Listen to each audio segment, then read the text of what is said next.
Welcome back, everybody. Welcome back. Got some positive vibes this morning after a great Yankees win to kick off the second half of the season. Gerrit Cole, fantastic. 6 innings of 1-run baseball, 8 strikeouts. You had the big hit from Anthony Volpe, which kind of made me feel good because the Yankees haven't been getting that big hit with runners on base.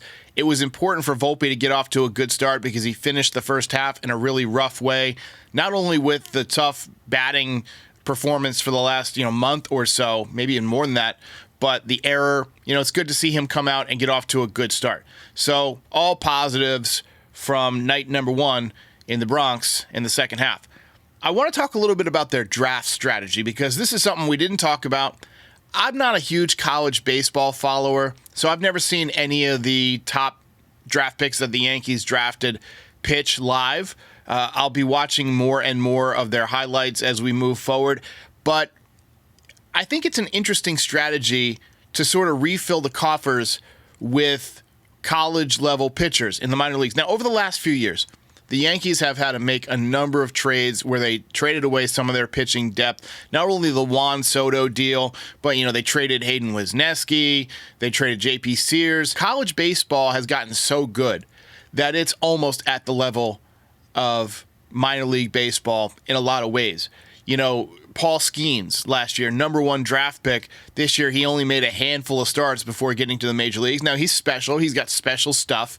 But we've seen college pitchers advance fast before. Mark Pryor did it. We saw Jabba Chamberlain just breeze through the minor leagues. Ian Kennedy. So this is not unprecedented for the Yankees to take college pitchers and then, kind of get them into the pipeline to the Bronx. I like Henry Lelaine. I hope the Yankees are able to hang on to him. Big lefty with nasty stuff.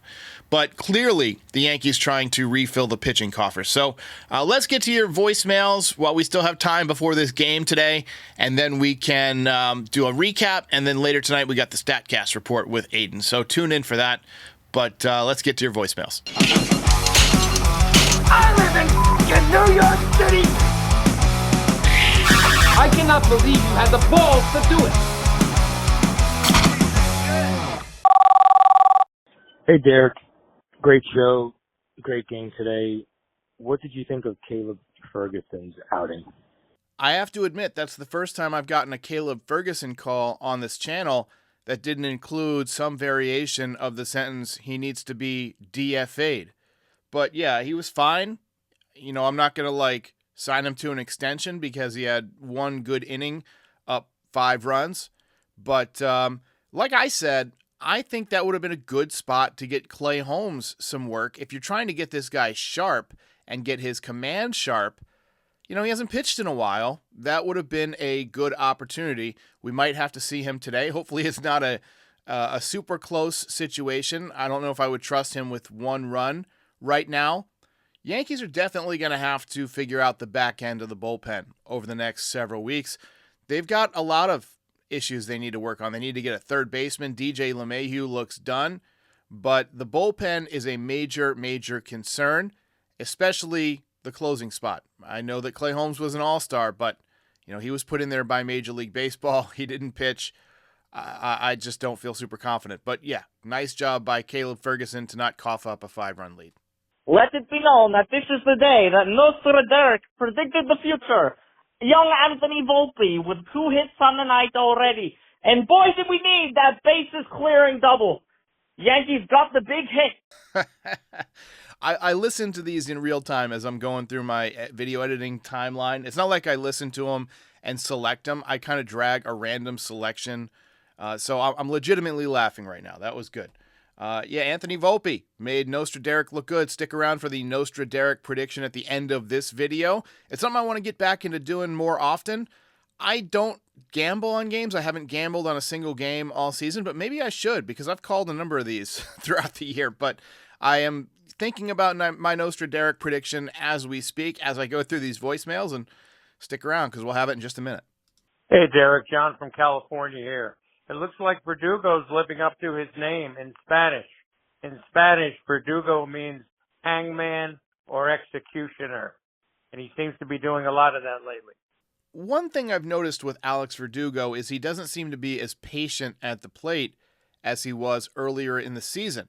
And earlier in the year, he was taking what the pitcher would give him, and he would pick up the base hit to left field or go up the middle. It seems like right now he's kind of trying to pull everything. If you watch his swing, it's very lift and separate. He's kind of in that home run mode where he's trying to drive the ball out of the ballpark. And I don't know if it's intentional or not. If he's trying to hit for more power, it is a contract year, but it seems to be dragging him away from the approach that was so successful early in the season, and it's made him a much easier out. Derek, check it out. I didn't get a chance to see the game last night. I was working a grand opening at a bar in Brooklyn as security.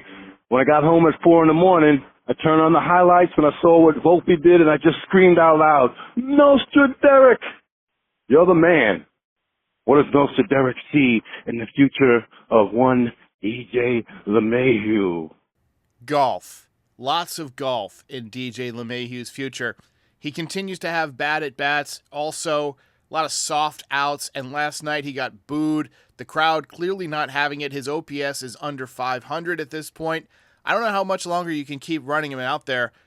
As much as Oswaldo Cabrera has struggled over the last several weeks, his OPS has fallen, I would rather see him out there right now. He's at least going to run into a home run once in a while, which is something that DJ LeMahieu doesn't seem capable of at this point. He just doesn't have that power. In baseball, you generate power from the ground up, right? It starts in your feet, your lower half, and right now his lower half is so battered and so tattered and so, beat up from all the injuries over the last couple of years that I don't think he's able to generate the power necessary to put up a respectable OPS in the major leagues. So, golf in his future. Although I guess you need your feet in golf too. Maybe pool? I don't know. Video games? Who knows? But yeah, no more Major League Baseball soon. Hey, Derek, it's a save situation. I'm really looking forward to the second half. I am hopeful.